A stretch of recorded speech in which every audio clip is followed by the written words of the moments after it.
அனைவருக்கும் வணக்கம். நாம் தமிழர் கட்சியின் தேர்தல் பரப்புரை கூட்டத்தில் தமிழ் தேசிய பேரியக்கத்தின் துணைத் தலைவர் ஐயா முருகன் அவர்களே, மருத்துவர் பிரபு அவர்களே, இன்னும் பெயர் சொல்லி அழைக்கின்ற வகையில் தகுதி படைத்த களத்தில் கடுமையான உழைப்பை செலுத்தி வருகின்ற நாம் தமிழர் கட்சியின் தம்பிகளே, மாற்றுக் கட்சி நண்பர்களே, தாய்மார்களே, உங்கள் அனைவருக்கும் அண்ணன் செந்தமிழன் சீமானின் தம்பி புதுக்கோட்டை ஜெயசீலனின் மாலை வணக்கம். அன்பான உறவுகளே, தேர்தல் நெருங்கிவிட்டது. எல்லா கட்சிகளும் இலவசங்களை அள்ளித் தருவதாக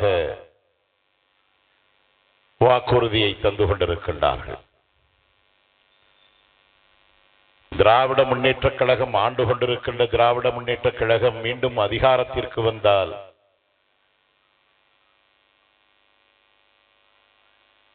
அவர்கள் இன்னும் பல இலவசங்களை தருவதாக வாக்குறுதியை தந்து கொண்டிருக்கின்றார்கள். அனைத்து இந்திய அண்ணா திராவிட முன்னேற்றக் கழகம் நாங்கள் அதிகாரத்திற்கு வந்தால் மகளிர் உதவித்தொகை 1000 ரூபாயை 2000 ஆக்கித் தருவோம் என்று சொல்கின்றார்கள். எல்லோரும் அரசியலுக்கு வந்து கெட்டு போனார்கள். ஒருவன் கெட்டு போயே அரசியலுக்கு வருகின்றான். அவன் நான் அதிகாரத்திற்கு வந்தால் 2500 ரூபாய் பணம் தருவேன், அது மட்டுமல்ல தாய்மாமன் சீர் செய்வேன் என்று வேற சொல்லிக் கொண்டிருக்கின்றான். என்ன பைத்தியகாரத்தனம் என்று எவனும் கேட்க மறுக்கின்றார்கள். இப்படியான ஒரு அரசியல் சூழலில்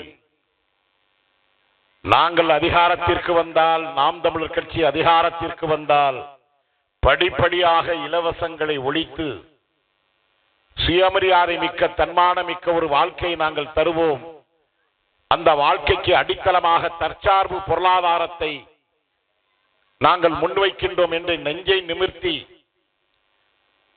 மக்களை பிச்சைக்காரர்களாக மாற்றியிருக்கின்ற திராவிட கூட்டத்திடமிருந்து மீட்டு ஒரு தூய தமிழ் தேசிய தமிழர் ஆட்சியை தருவோம் என்று அரசியல் களத்தில் ஓங்கி ஒலிக்கின்ற ஒற்றை குரல், தன்மானமிக்க ஒற்றை குரல் எங்கள் அண்ணன் செந்தமிழன் சீமானுடைய குரல்.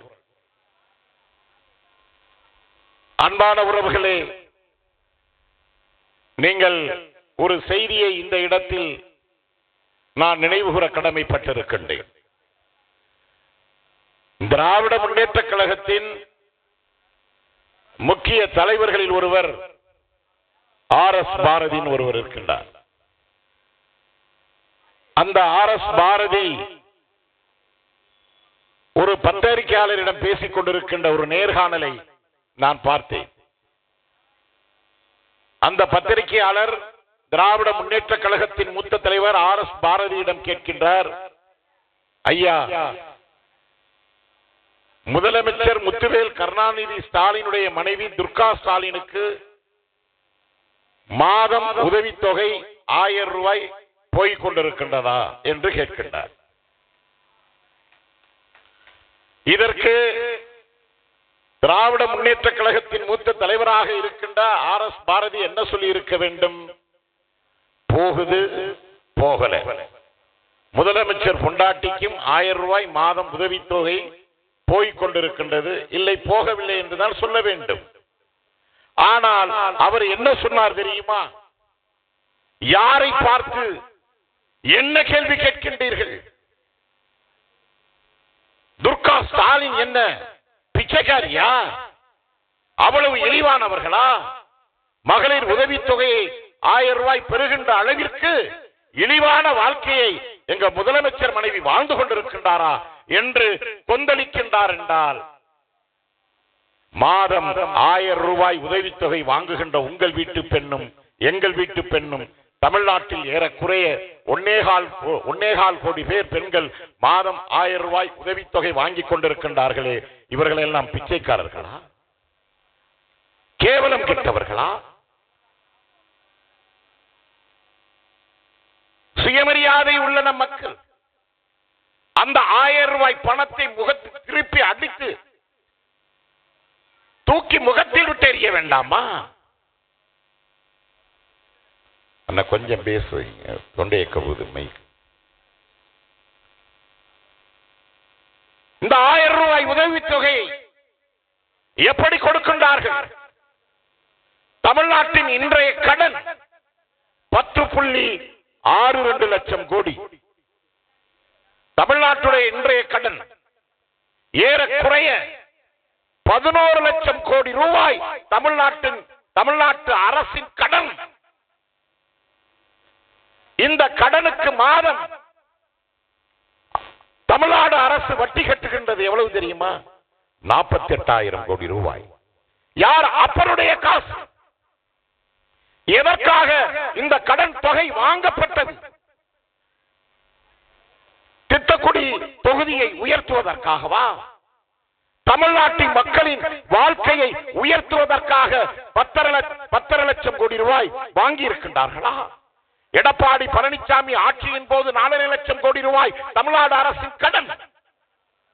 இன்றைக்கு திராவிட முன்னேற்ற கழகத்தின் முதலமைச்சராக இருக்கின்ற முத்துவேல் ஸ்டாலின், கருணாநிதி ஸ்டாலின் அவருடைய நிர்வாக திறன் இல்லாத ஆட்சியில் இந்த 4.5 ஆண்டுகளில் 5.5 லட்சம் கோடி ரூபாய் கடன்.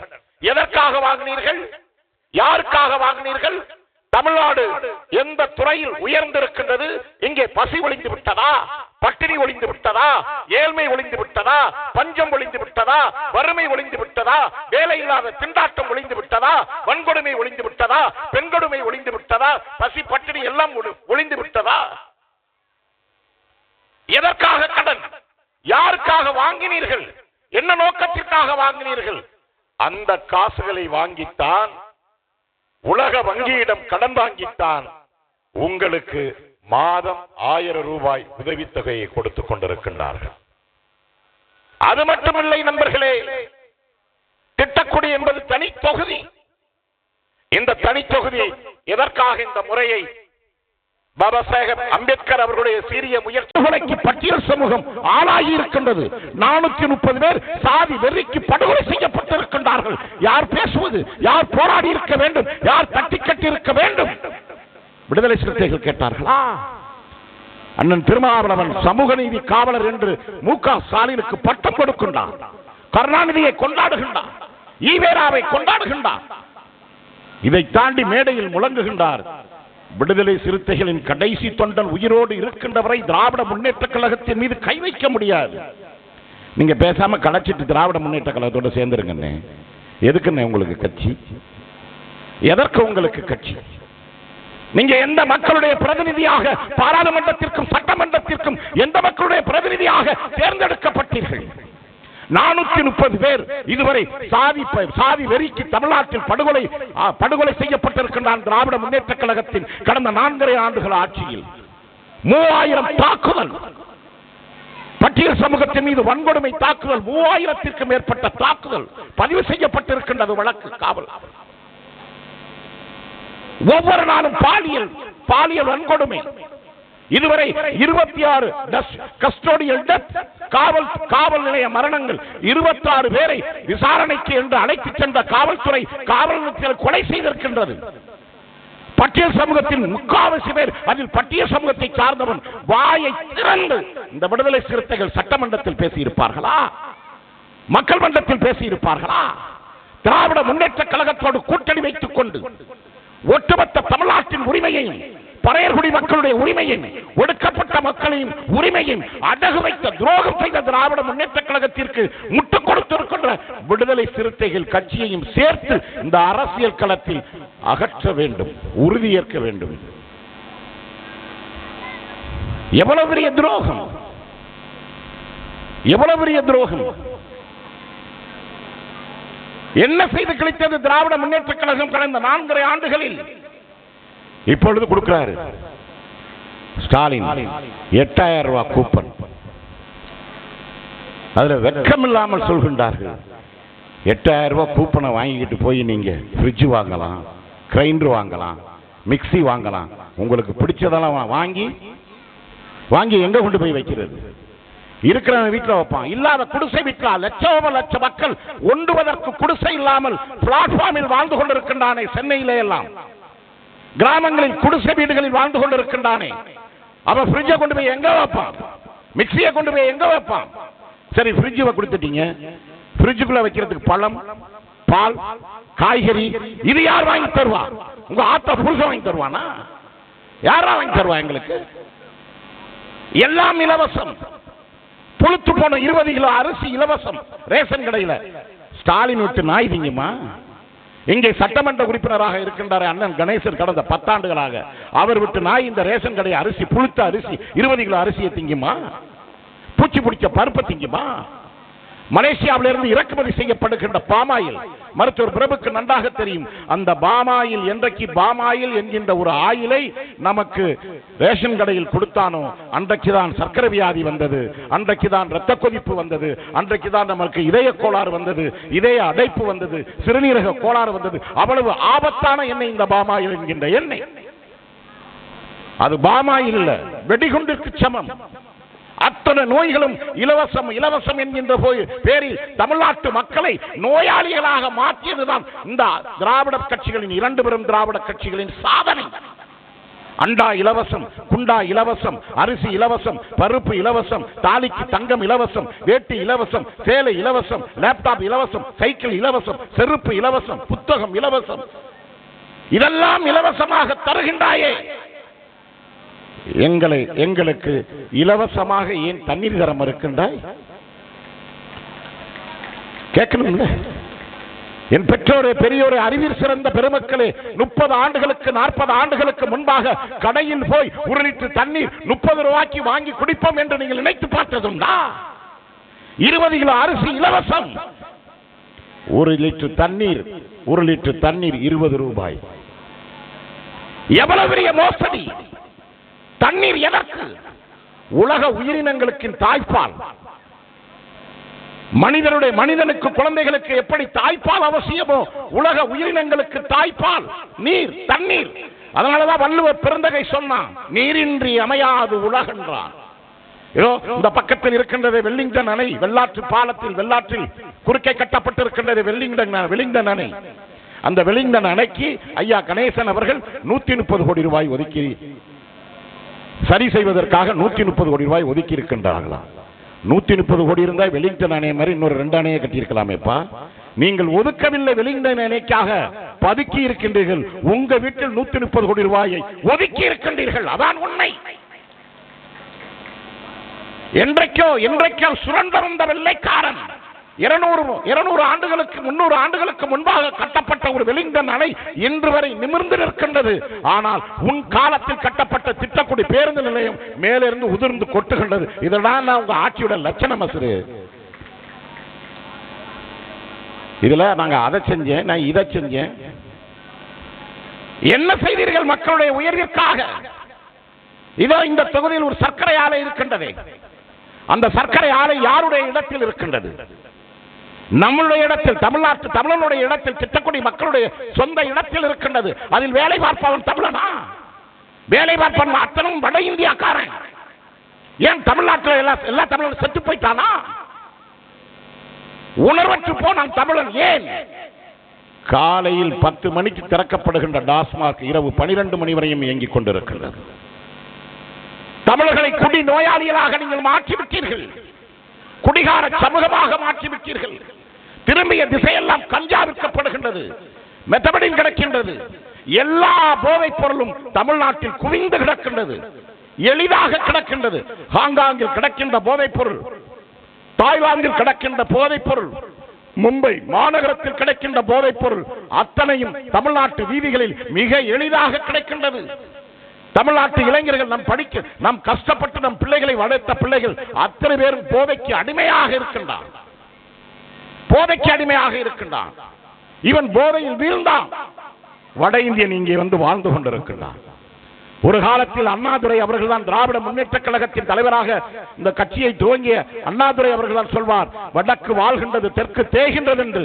இன்றைக்கு வடக்கு தெற்கில் வந்து வாழ்ந்து கொண்டிருக்கின்றது. தெற்கு சுடுகாடாக மாறிக்கொண்டிருக்கின்றது. திரும்பிய பக்கமெல்லாம் இந்திக்காரன். 1.25 கோடி பேர் வந்துட்டான் இந்திக்காரன். தமிழ்நாட்டின் ஓட்டு பட்டியலில் இருந்து, வாக்காளர் பட்டியலில் இருந்து 70 லட்சம் பேரை நீக்கி இருக்கின்றது மத்திய அரசு. எதற்கடுத்தாலும் மத்திய அரசை நொட்டை சொல்லிக் கொண்டிருக்கின்ற இதே திராவிட முன்னேற்ற கழகம் 70 லட்சம்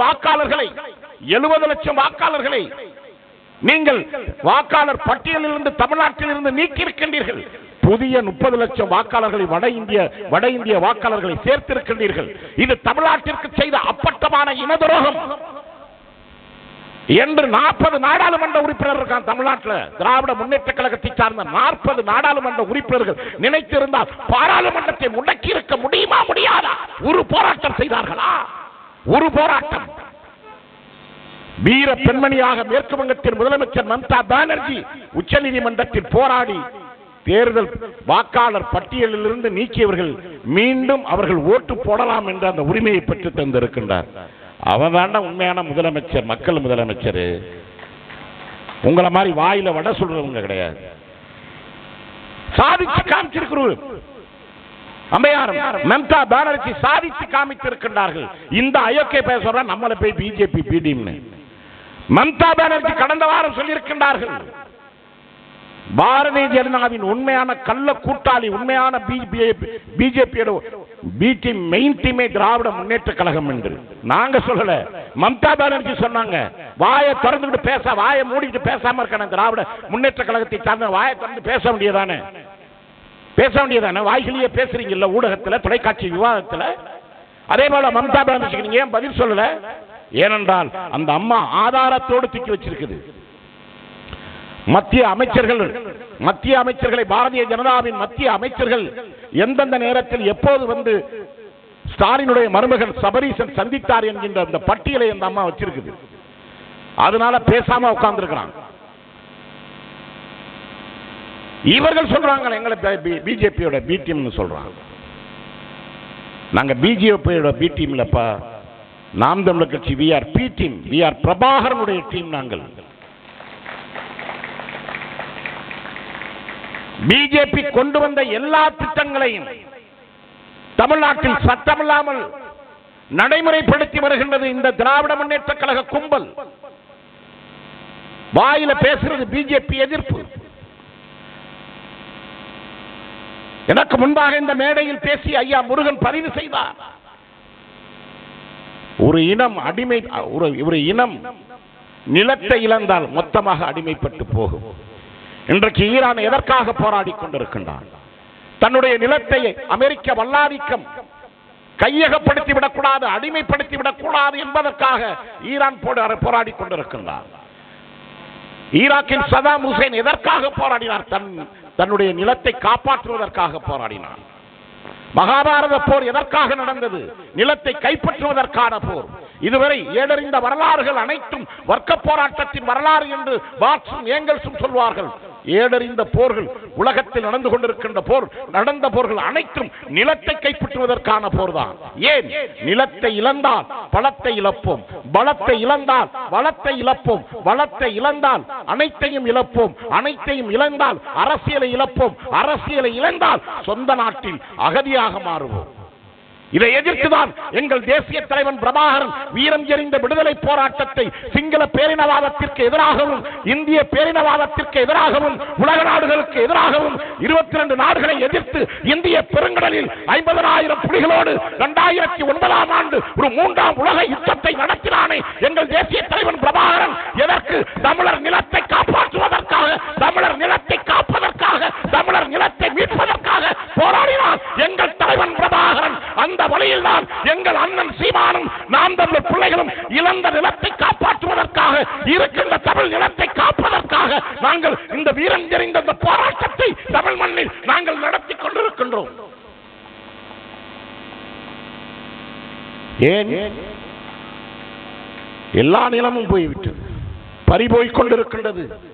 தமிழர் நிலம் சட்டமில்லாமல் பன்னாட்டு முதலாளிகளுக்கும் வட இந்திய முதலாளிகளுக்கும் தாரை வார்க்கப்பட்டுக் கொண்டிருக்கின்றது. பிஜேபியை எதிர்க்கின்றோம், பிஜேபியை எதிர்க்கின்றோம், பிஜேபி உள்ளே பூந்துவிடும் என்று நம்மளை ஏமாற்றி பாரதிய ஜனதா கொண்டு வருகின்ற அனைத்து திட்டங்களையும் தமிழ்நாட்டில் திணித்துக் கொண்டிருக்கின்றது, அமல்படுத்திக் கொண்டிருக்கின்றது, நிறைவேற்றிக் கொண்டிருக்கின்றது கருணாநிதியினுடைய மகனுடைய ஆட்சியில். தெரியுமா உங்களுக்கு? தெரியுமா உங்களுக்கு? இதோ சென்னைக்கு பக்கத்தில் காஞ்சிபுரம் மாவட்டத்தில் பரந்தூர் என்கின்ற ஒரு கிராமம், பரந்தூர். அந்த பரந்தூரில் ஒரு வருடத்திற்கு மேலாக 600 நாட்கள் போராடி கொண்டிருக்கின்றார்கள். 600 நாட்கள், ஏறக்குறைய 2 ஆண்டுகளாக விவசாயிகள் அந்த பகுதி மக்கள் போராடி கொண்டிருக்கிறார்கள். எதற்கு தெரியுமா? முப்போகம் விளைகின்ற பூமி, 3500க்கு மேற்பட்ட ஏக்கர் நிலம், பாலாற்று படுகையில் இருக்கின்ற நிலம், முப்போகம் விளைகின்ற வளமான பூமி. அந்த நிலத்தை எடுத்து விமான நிலையம் கட்டுவதற்கு மத்திய அரசு திட்டம் தீட்டி தமிழ்நாடு அரசுக்கு அனுப்புகின்றது. தமிழ்நாடு அரசை அது நிறைவேற்றுவதற்காக இன்றைக்கு துடித்துக் கொண்டிருக்கின்றது. உண்மையிலேயே முத்துவேல் கருணாநிதி ஸ்டாலின் அவர்களுக்கு, திராவிட முன்னேற்ற கழகத்திற்கு பிஜேபி மீது உண்மையான எதிர்ப்புணர்வு இருந்தால் என்ன செய்திருக்க வேண்டும்? நரேந்திர மோடி, நீ எந்த திட்டத்தை தமிழ்நாட்டிற்குள் திணித்தாலும் திராவிட முன்னேற்ற கழகம் அடிபணியாது என்று சொல்லியிருந்தால் நீ உண்மையிலே மானமுள்ள தமிழன். சொன்னீர்களா? சொன்னீர்களா? காவல்துறையை விட்டு அந்த மக்களை அடக்குமுறை செய்கின்றீர்கள். காவல்துறையை விட்டு அந்த மக்கள் மீது வழக்கு பதிவு செய்கின்றீர்கள். 600 நாட்களாக அந்த மக்கள் போராடி கொண்டிருக்கின்றான்.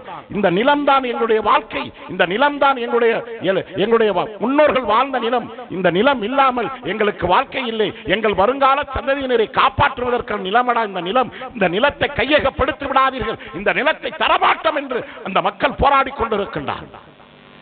எதற்காக விமான நிலையம்? யாருக்காக விமான நிலையம்? விமான நிலையம் வந்தால் யாருக்கு லாபம்? முதலாளிகளுக்கு லாபம், கார்பரேட் முதலாளிகளுக்கு லாபம், வெளிநாட்டுக்காரனுக்கு லாபம், வட இந்திய அதானிக்கு லாபம். அந்த விமான நிலையம் யாருக்கு வருகின்றது தெரியுமா? அதானி விமான நிலையம். இதை விட பெரிய கூத்து என்ன தெரியுமா? இந்திய அரசிற்கு சொந்தமாக விமானம் கிடையாது, விட்டுட்டான் தனியார் முதலாளிக்கு. இந்த நாட்டையே தனியார் முதலாளிகளுக்கு விட்டுவிட்டது இந்திய அரசு.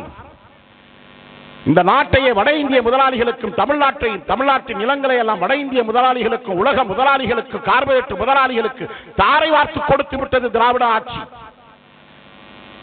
டெல்லி சுல்தானோடு இவர்கள் இணைந்து கொண்டு, டெல்லி சுல்தான்களுக்கு எப்படி பாளையப்பட்டுகள் அடிமையாக இருந்ததோ அதே போல டெல்லி சுல்தான் நரேந்திர மோடிக்கு திராவிட பாளையப்பட்டின் தலைவர் மு.க. ஸ்டாலின் தமிழ்நாட்டு நிலத்தை அடகு வைத்து விட்டார். பரந்தூர் பரந்தூரில் விமான நிலையம் அமைப்பதற்கு முப்போகம் விளைகின்ற பூமியை தூக்கி நீ அதானிக்கு தருகின்றாயே, எவனாவது செய்வானா?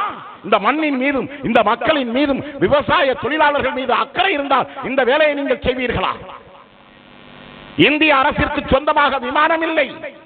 தனியார் முதலாளி அதானி விமான நிலையம் கட்டுகின்றான்.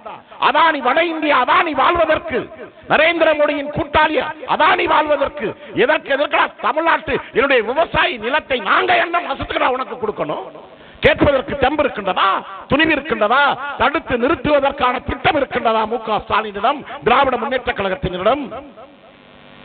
இதை இந்த சட்டமன்ற தொகுதியின் வேட்பாளராக நின்று கொண்டிருக்கின்ற ஐயா கணேசன் பேசுவாரா? மேடையில் கணேசன் பேசுவாரா? அதே போல காட்டுப்பள்ளி அதானி துறைமுகம் சென்னை எண்ணூர் பகுதியில் இருக்கின்றது. அங்கே 2000 ஏக்கர், ஏறக்குறைய 350 ஏக்கரில் அதானிக்கான துறைமுகம் இருக்கின்றது. அந்த துறைமுகத்தை விரிவுபடுத்துவதற்காக 6000 ஏக்கர் நிலத்தை கையகப்படுத்திக் கொண்டிருக்கின்றது மத்திய அரசு. அதற்கு துணை நின்று கொண்டிருக்கின்றது திராவிட முன்னேற்ற கழகம். அந்த போராட்ட களத்தில் தொடர்ச்சியாக அந்த நிலத்தை பறிக்க கூடாது, அந்த நிலத்தை எடுக்கக்கூடாது. மீனவ மக்கள் பாதிக்கப்படுவார்கள், எண்ணூர் மக்கள் பாதிக்கப்படுவார்கள், பழவேற்காடு மக்கள் பாதிக்கப்படுவார்கள். 6000 ஏக்கரில் நீங்கள் கப்பல் தளத்தை, புதிய கப்பல் கட்டுமானத்தை அங்கே நிறுத்தினால் நிலத்தடி நீர் போய்விடும், வளமான வயல்கள் போய்விடும், அந்த மக்களுடைய வாழ்வாதாரம் போய்விடும், மீன்பிடி தொழில் அழிந்துவிடும். ஏறக்குறைய 10 லட்சம் மக்களுடைய வாழ்க்கை அழிக்கப்பட்டுவிடும். அதை அனுமதிக்க முடியாது என்று தொடர்ச்சியாக அந்த மக்களோடு இணைந்து நின்று ஒரு கட்சி போராடுகின்றது என்றால், ஒரு தலைவன் போராடி கொண்டிருக்கின்றான் என்றால் அது நாம் தமிழர் கட்சியும் அண்ணன் சீமான். நண்பர்களே, இந்தியாவில் எத்தனையோ போராட்டங்கள் நடந்திருக்கின்றது, தமிழ்நாட்டில் எத்தனையோ போராட்டங்கள் நடந்து கொண்டிருக்கின்றது. விவசாயி மீது துப்பாக்கி சூடு நடத்திய கருணாநிதி 1972 8 பைசாவாக இருந்த மின்சார கட்டணத்தை, உழவர்களுக்கு இலவசமாக வழங்கிய மின்சார கட்டணத்தை, 8 பைசாவாக இருந்த மின்சார கட்டணத்தை 10 பைசாவாக 1972 முதலமைச்சராக இருந்த கருணாநிதி உயர்த்தினார். அப்பொழுது கோவை கொங்கு மண்டலத்தில் மிகப்பெரிய போராட்டம் நடந்தது. உழவர்கள் போராடினார்கள், விவசாயிகள் போராடினார்கள், மாட்டு வண்டியை கட்டி வைத்துக் கொண்டு ரோடாக மறித்து போராடினார்கள். அப்படி போராடிய விவசாயிகளை 5 பேரை அன்றைக்கு 1972 சுட்டுக் கொண்டது இந்த கருணாநிதி. ஒடுக்கப்பட்ட மக்கள், தாழ்த்தப்பட்ட மக்கள், மாஞ்சோலை தொழிலாளர்கள் 1999 கூலி உயர்வுக்காக மிகப்பெரிய பேரணியை நடத்தினார்கள் தாமிரபரணி நதிக்கரையில். திருநெல்வேலியில் நடந்த பொழுது ஆண்கள், பெண்கள், குழந்தைகள், முதியவர்கள் எல்லாம் ஊர்வலமாக வருகின்ற பொழுது காவல்துறையை விட்டு தடியடி நடத்தி ஓடிக்கொண்டிருந்த தாமிரபரணி ஆற்றில் குதித்து செத்தவர்கள் 17 பேர். அந்த கொலைக்கு காரணமாக இருந்தது இந்த கருணாநிதி. இப்படி விவசாயிகள் மீது அன்றைக்கு எப்படி கருணாநிதி காவல்துறையின் துப்பாக்கி சூடுகளுக்கு காரணமாக இருந்தாரோ அதே போலதான் நண்பர்களே, திருவண்ணாமலை மாவட்டம் செய்யாறு என்று ஒரு பகுதி இருக்கின்றது. அந்த செய்யாறில் மேல்மா சிப்பாட் பூங்கா என்று கொண்டு வருகின்றான் அரசாங்கம். மத்திய அரசு திட்டம், மாநில அரசு அதை நிறைவேற்றுவதற்காக அந்த திட்டத்தை தமிழ்நாடு அரசு கொண்டு வருகின்றது. 3500 ஏக்கர் நிலம். நண்பர்களே, அருள் ஆறுமுகம் என்கின்ற விவசாய இயக்க தலைவர், ஒரு படித்த இளைஞர், அவர்தான் அந்த போராட்டத்தை தலைமை தாங்கி நடத்தினார். 1 ஆண்டுகளுக்கு மேலாக போராடுகின்றார்கள். செய்யாறு பகுதியில், வளங்கொழிக்கும் செய்யாறு பகுதியில் எங்கள் நிலத்தை நாங்கள் தர முடியாது, சிப்பாட் பூங்கா வைப்பதற்கு தரிசு நிலங்களை தேடிப்போ, ஏன் விளை நிலங்களை எங்களிடம் கேட்கின்றாய், தர முடியாது என்று போராடிய விவசாயிகளை இந்தியாவில் எத்தனையோ போராட்டங்கள் விவசாயிகள் நடத்தி இருக்கின்றார்கள். அவர்கள் மீது துப்பாக்கிச்சூடு நடத்தப்பட்டிருக்கின்றது.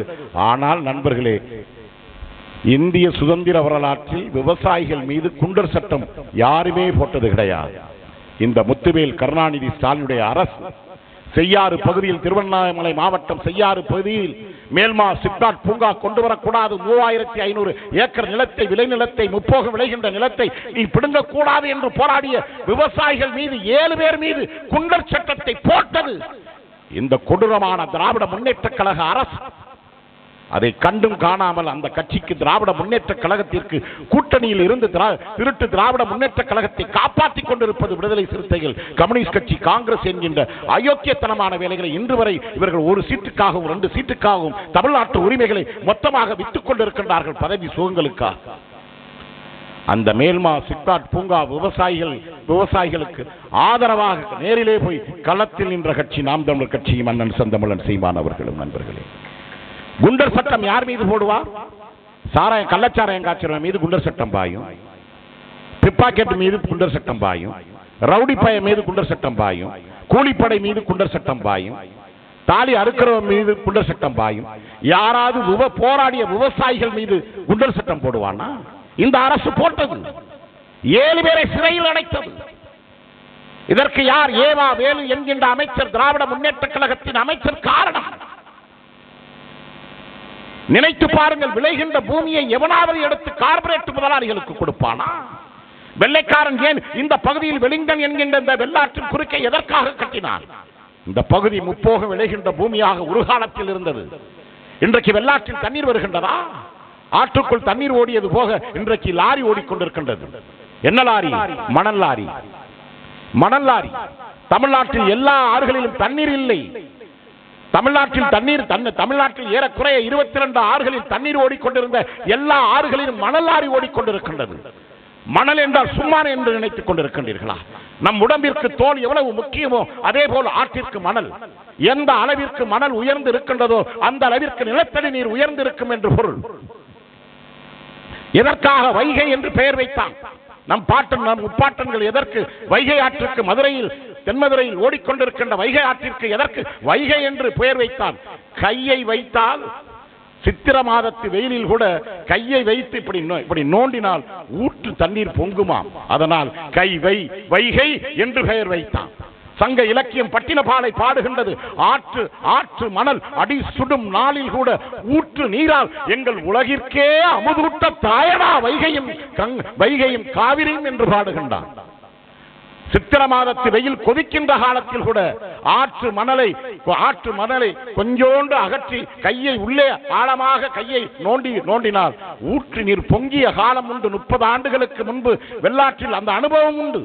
இன்றைக்கு நீங்கள் 5 அடி ஆழத்திற்கு தோண்டினாலும் தண்ணீர் வரவில்லை. ஏன்? எல்லா மணலையும் அள்ளி இந்த மணல் கொள்ளையர்கள், இந்த திராவிட கட்சிகள் ஆற்று மணலை திருடி அள்ளி வித்து விட்டார். உடம்பிற்கு தோல் எதற்கு முக்கியம்?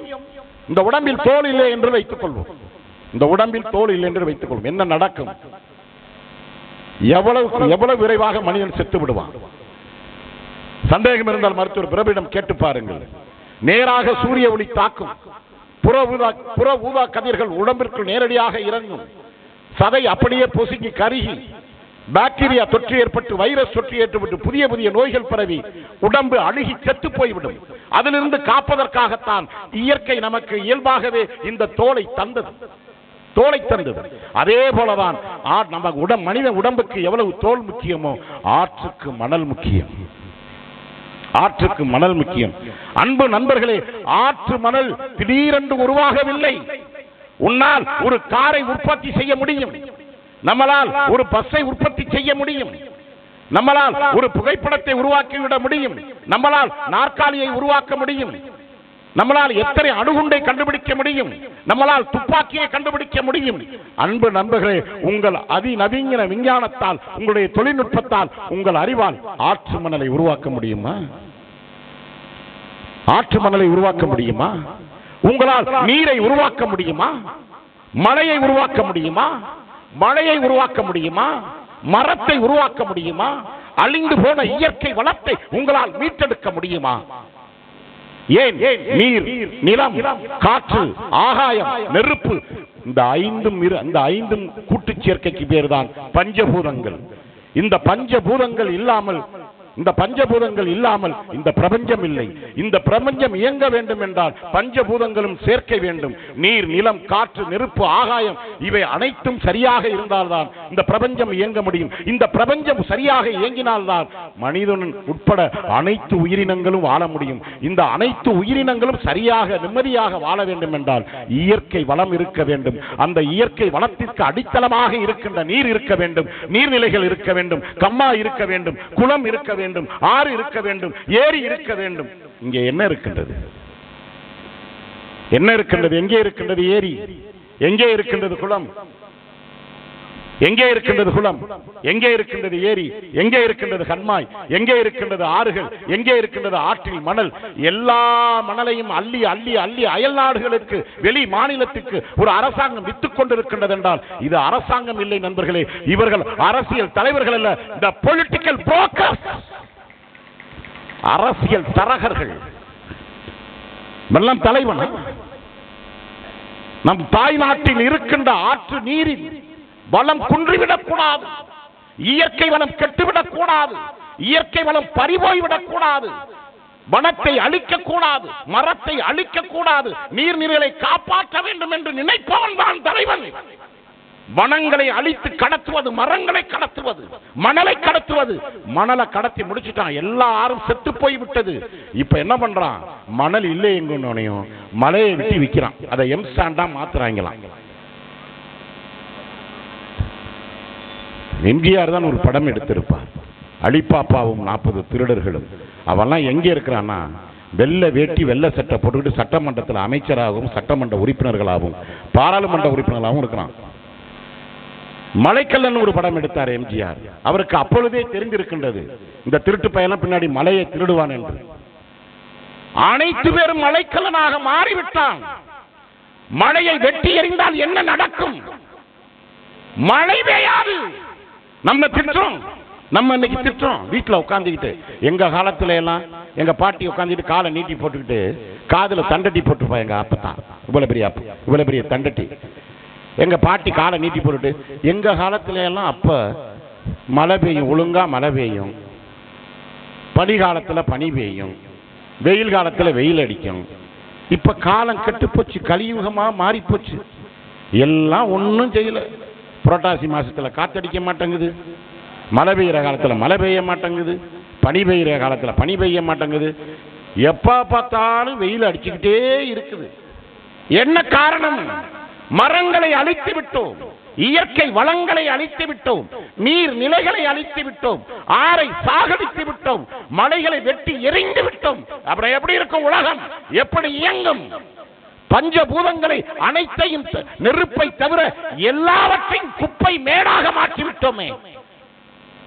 உலக சுற்றுச்சூழல் அமைப்பு சொல்கின்றது, உலக நாடுகளின் குப்பை தொட்டியாக இந்தியா இருக்கின்றது, இந்தியாவின் குப்பை தொட்டியாக தமிழ்நாடு இருக்கின்றது.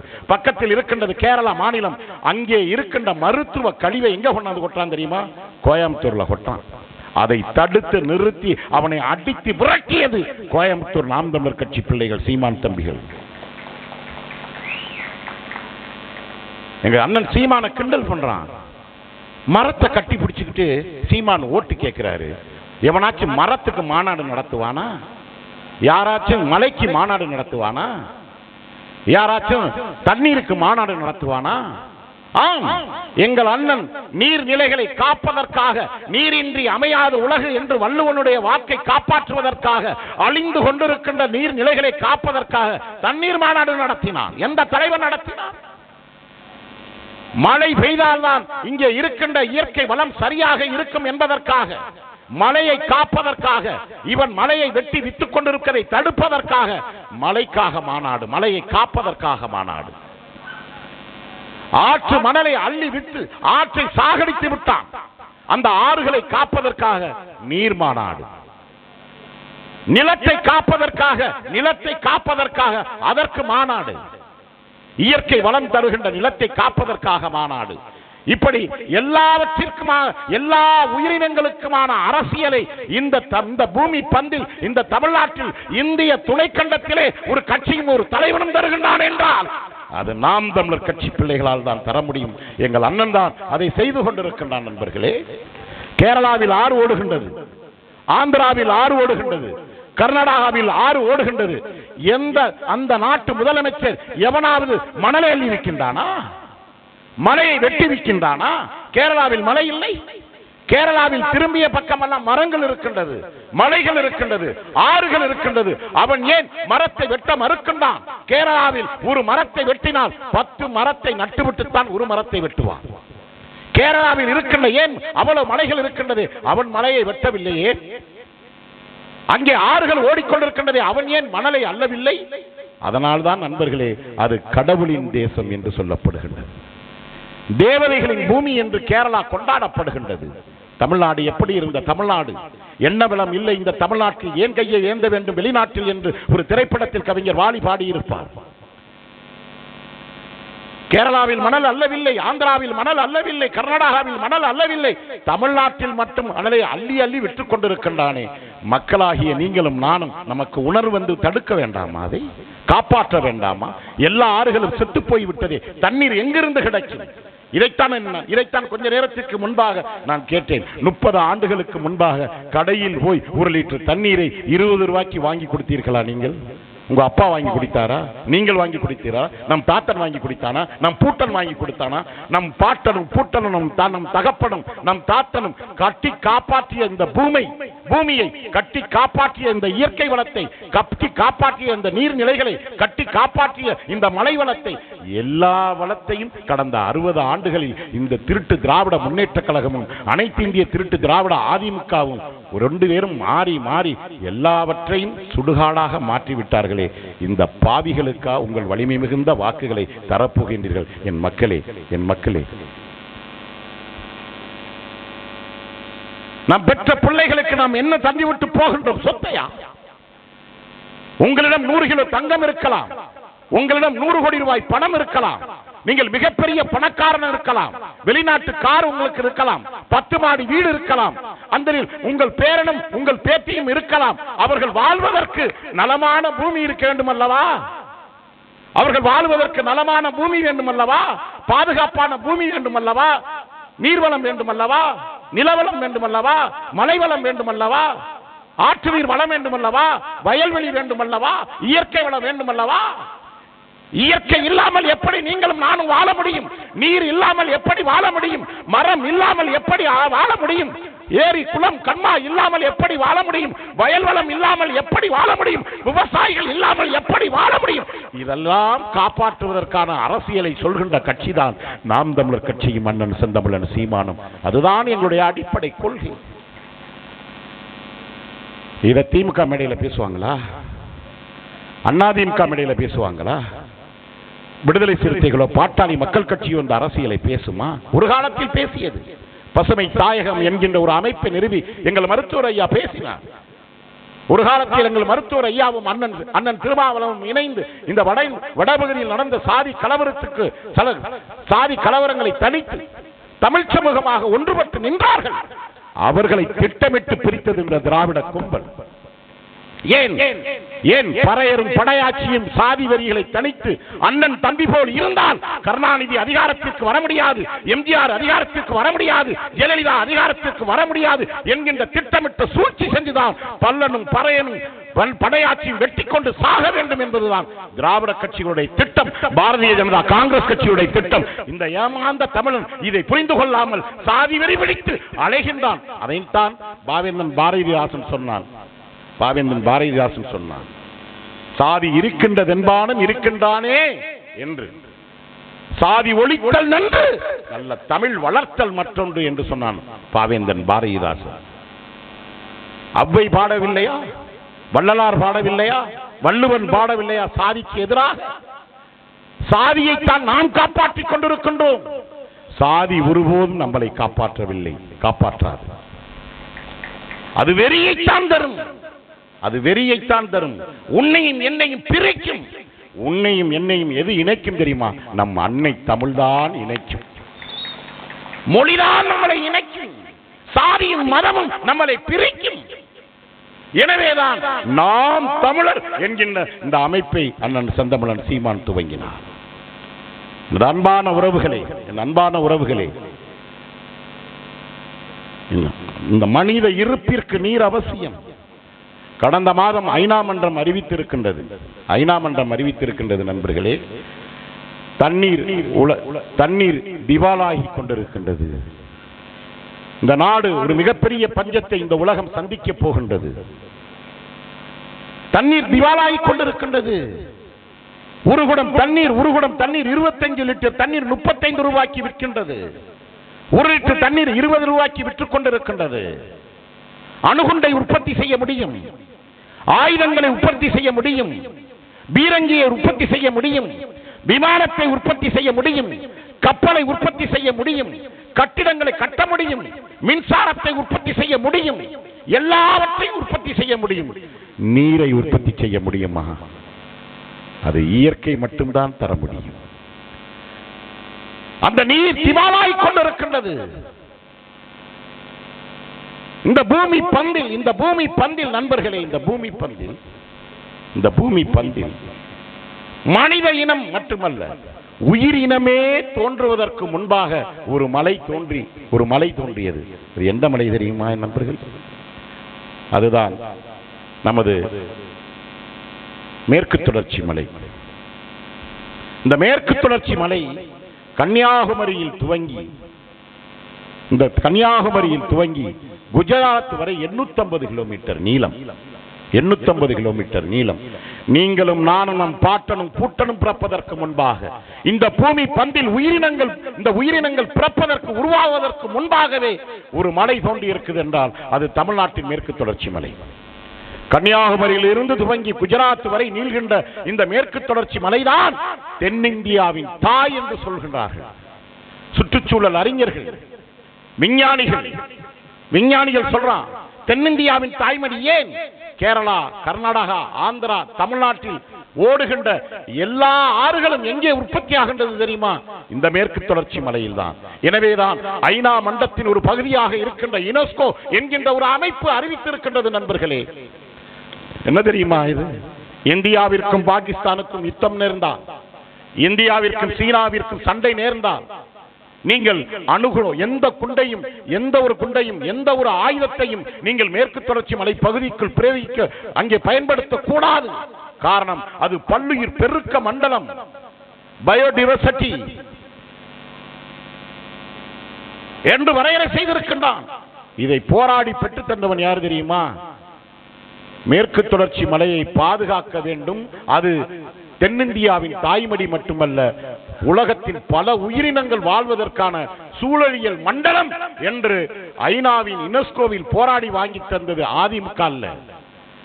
போராடி பாதுகாக்க வேண்டும் என்று குரல் கொடுத்தது திமுக அல்ல, பாரதிய ஜனதா அல்ல, காங்கிரஸ் அல்ல, ஜப்பான் என்கின்ற நாடு. ஜப்பான் என்கின்ற ஒரு நாடு தமிழ்நாட்டில் இருக்கின்ற மேற்கு தொடர்ச்சி மலையை பற்றி அவன் அக்கறை கொண்டு அவன் ஐநா மன்றத்தின் யுனெஸ்கோவின் சூழலியல் அமைப்பில் நெருக்கடி கொடுத்து அதை பல்லுயிர் பெருக்க மண்டலம், தென்னிந்தியாவின் தாய்மடி, அங்கேதான் சோலைவன காடுகள் இருக்கின்றது. தென்னிந்தியாவில் பெய்கின்ற மலைக்கு அடித்தளமாக இருப்பது அந்த மலைதான், அந்த மலைத்தொடர்தான், அந்த மலையில் இருக்கின்ற சோலைவன காடுகள் தான். அதுதான் அடிப்படை. அது மட்டுமல்ல, அங்கே புறப்படுகின்ற காற்று, நண்பர்களே, நீங்க நம்புவனாலும் நம்ப மாட்டீங்க, அந்த அறிக்கையை நீங்கள் படிக்க வேண்டும். ஜப்பான் நாட்டு அந்த அறிக்கையை, மேற்கு தொடர்ச்சி மலையில் உற்பத்தியாகின்ற காற்று ஜப்பான் வரையும் எங்களுக்கு அது பயனை அளிக்கின்றது என்று ஜப்பான் நாட்டு விஞ்ஞானி சொல்கின்றான். அட மடப்பயல்களை, எங்களை ஆள்கின்ற ஆட்சியாளர்களே, இந்த திமுகவுக்கும் அதிமுகவுக்கும் அடிமையாக இருக்கின்ற எனதருமை மக்களே, ஜப்பான் காரனுக்கு தெரிகின்றது தமிழ்நாட்டில் இருக்கின்ற மேற்கு தொடர்ச்சி மலை உலக உயிரினங்களுக்கெல்லாம் தாயடா என்று. அட அயோக்கிய பயல, 500 ரூபாய்க்கும் 1000 ரூபாய்க்கும் புழுத்து போன இலவச அரிசியை வாங்கி கொண்டு ஓட்டை விற்கின்ற என் தமிழ் சகமே, உன்னுடைய தாய்மடியாக இருக்கின்ற இந்த மேற்கு தொடர்ச்சி மலையை பற்றி உனக்கு எப்படா அந்த அருமை புரிய போகின்றது? எப்பொழுதுமே பிள்ளைங்களுக்கு தாயோட அருமை தெரியாது. ஒரு தாய் தன் கருவில் பிள்ளையை சுமக்கின்ற பொழுது, உதாரணத்துக்கு நம்ம அம்மாவே வச்சுக்குவோம், நம்மை கருவில் அவள் வயிற்றில் சுமக்கின்ற பொழுது பார்க்கறதெல்லாம் சாப்பிடணும் தோணும் அந்த பெண்ணுக்கு, அந்த தாய்க்கு. அப்ப பெரியவங்க சொல்லுவாங்க, அம்மா வாயும் வயிறுமா இருக்க, நினைக்கிறதெல்லாம் சாப்பிடக்கூடாதுடா, வயிற்றுல உள்ள பிள்ளைக்கு ஆகாது, அதனாலதான் வாயை கட்டி வயிற்ற கட்டி உன்னை வயிற்றுல சுமந்தண்டா, அப்படி சுமந்த என்னைய ஏண்டா அப்படி மாமா உன் பொண்டாட்டி பேச்சை கேட்டுக்கிட்டு இப்படி டார்ச்சர் பண்ற அப்படின்னு நம்ம அம்மா சொல்லுதில்ல. நண்பர்களே, அதே போலதான் இந்த மேற்கு தொடர்ச்சி மலை நமக்கு தாய். இந்த தாயை, மேற்கு தொடர்ச்சி மலை என்கின்ற தாயை, இந்த வெள்ளாறு என்கின்ற தாயை, இந்த வெலிங்டன் அணையை கட்டி அதன் மூலியமாக முப்போகம் விளைவுக்கு காரணமாக இந்த ஆற்றை இந்த திருட்டு திராவிட மணல் அள்ளி விற்கின்ற கும்பலுக்கு அதிகாரத்தை கொடுத்தால், இப்பதான் ஆறு பொழுது இருக்கின்றது, ஆனால் ஆற்றில் நீர் இல்லை. காரணம், ஆறு செத்து விட்டது. அண்ணன் வடிவேல் ஒரு திரைப்படத்தில் சொல்வது போல, கிணற்றை காணாம் என்பதை போல, இதே வெள்ளாறு அடுத்த 10 ஆண்டில் திமுகவோ அதிமுக ஆட்சிக்கு வந்தால் வெள்ளாற்றை காணாம் என்று, வெள்ளாற்றை காணவில்லை என்று நம் காவல் நிலையத்தில், திட்டக்குடி காவல் நிலையத்தில் கம்ப்ளைண்ட் கொடுக்கின்ற நிலைதான் வரும். இதுதான் உண்மை. மேற்கு தொடர்ச்சி மலையை கன்னியாகுமரி பகுதியில் உடைத்து எங்கே கொண்டு போகின்றான் தெரியுமா நண்பர்களே? கேரளாவில் துறைமுகம் கட்டுவதற்கு, யாரு? அதானி துறைமுகம் கட்டுவதற்கு கேரளாவில் பினராயி விஜயனுடைய துணையோடு விழிஞம் துறைமுகத்தை கட்டுவதற்கு மேற்கு தொடர்ச்சி மலையை வெட்டி ஒரு நாளைக்கு 5000 லாரிகளில் அனுப்பி கொண்டிருக்கின்றது இந்த திராவிட மாடல் அரசு. மனோஜ் தங்கராஜ் என்கின்ற தென் மாவட்டத்தின் அமைச்சராக, குமரி பகுதியின் அமைச்சராக இருக்கின்ற மனோஜ் தங்கராஜுடைய ஆசையோடு ஒரு நாளைக்கு 5000 லாரிகளில் மேற்கு மேற்கு தொடர்ச்சி மலையை வெட்டி அனுப்பி கொண்டிருக்கின்றான்.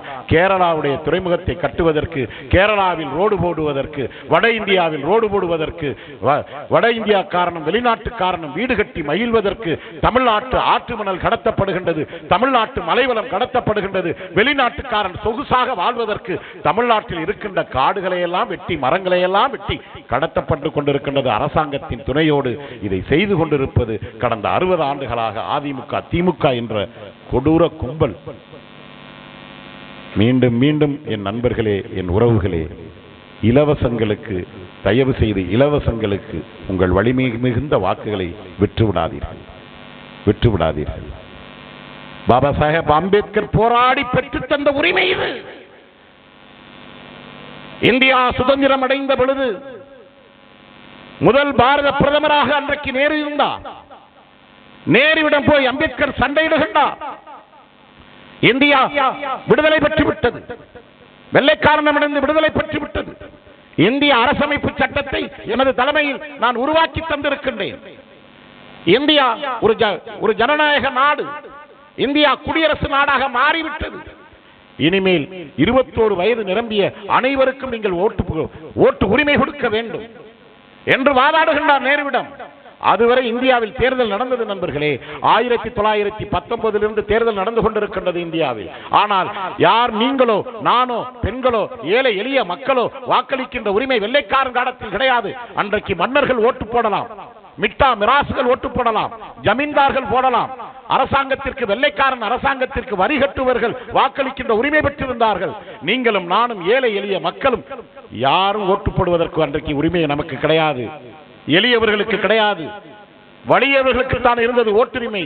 எல்லா மக்களுக்கும் 21 வயது நிரம்பிய அனைத்து இந்திய குடிமக்களுக்கும் ஓட்டுரிமை தர வேண்டும் என்று போராடி பெற்று தந்த பெருமகன் அண்ணல் அம்பேத்கர் அவர்கள் அந்த ஓட்டுரிமையை 500 ரூபாய்க்கும் 1000 ரூபாய்க்கும் இலவச கூப்பன்களுக்கும் 8000 ரூபாய் இலவச கூப்பனுக்கும் 10,000 இலவச கூப்பனுக்கும் பெருக்குவாற்றுக்கும் பிரியாணிக்கும் நாம் விற்று கொண்டிருப்பதினால்தான் கொலைகாரனும் கொள்ளைக்காரனும் அதிகாரத்தில் இருந்து கொண்டு இந்த நாட்டையே சுடுகாடாக மாற்றிவிட்டான்.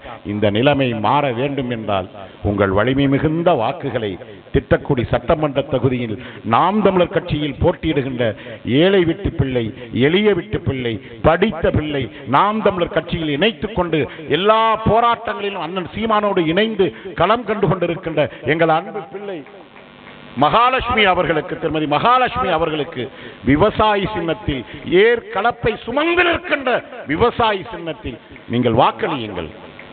மக்கள் மன்றத்தில் போராடிய எங்கள் பிள்ளை மகாலட்சுமி சட்டமன்றத்திற்குள்ளும் போய் போராடுவார் உங்களுக்காக.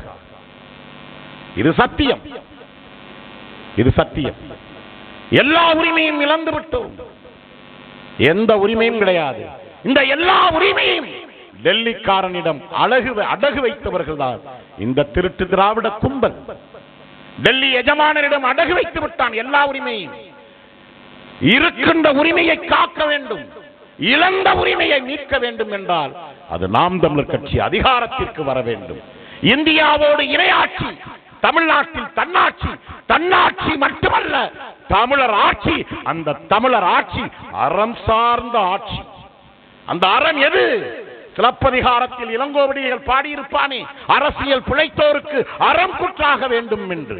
என் கண்ணகி பெரும்பாட்டி பாண்டிய நெடுஞ்செழியனிடம் போராடி நீ அளித்த தீர்ப்பு தவறினால் என் கணவன் உயிரை பறிகொடுத்தேன் என்று ஒட்டுமொத்த மதுரையும் எரித்துவிட்டு அவள் விண்ணேகி சென்றாள் கண்ணகி பாட்டி. பாண்டிய நெடுஞ்செழியனை பார்த்து தேரா மன்னா செப்புவதுடைய எல்லரு சிறப்பின் இமையவர் வியப்பு புல்லரு புங்கன் தீர்த்தோன் அன்றைய வாயில் கடைமணி நடுநா நடுங்க ஆவின் கடைமணி உகநீர் சுடத்தான் தன் அரும்பருள் புதல்வனை ஆளியில் மடித்தோன் பெரும்பெயர் புகார் என்பதையே அவ்வூர் ஏசா சிறப்பின் இசைவிளங்கு பெருங்குடி மாசாத்து வணிகன் மகனை ஆகி வாழ்தல் வேண்டி ஊழ்வினை துறப்ப சுல்களுள் மன்னா நின்னகர் புகந்து உன் கால் சிறப்பு பகர்தல் வேண்டி கொலைக்களப்பட்ட கோவலன் மனைவி கண்ணகி என்பதே என் பேர் என்று பாண்டிய நெடுஞ்செழியனும் வாதாடி நீதியை பெற்று தந்தாலே அதேபோல் தமிழ் சமூகத்தை இழந்த நீதியை நாம் உலக அரங்கில் பெற வேண்டும் என்றால், தமிழ்நாடு சட்டமன்றத்தில் விவசாயி தலைமையிலான ஆட்சி மலர வேண்டும் என்றால், விவசாயி சின்னத்தில் உங்கள் வலிமை மிகுந்த வாக்குகளை கொடுத்து தமிழ்நாட்டின் முதல்வர் நாற்காலியில் அண்ணன் சீமானையும் 234 சட்டமன்ற தொகுதியிலும், இந்த 234 சட்டமன்ற தொகுதியில் இந்த திட்டக்குடியில் தொகுதியில் போட்டியிடுகின்ற மகாலட்சுமியை வெற்றி பெற வையுங்கள் என்று கூறி வாய்ப்புக்கு நன்றி பாராட்டி விடைபெறுகின்றேன். நன்றி, வணக்கம். தமிழ்த்தாய் வாழ்க, தலைவர் பிரபாகரன் வாழ்க, நாம் தமிழர்.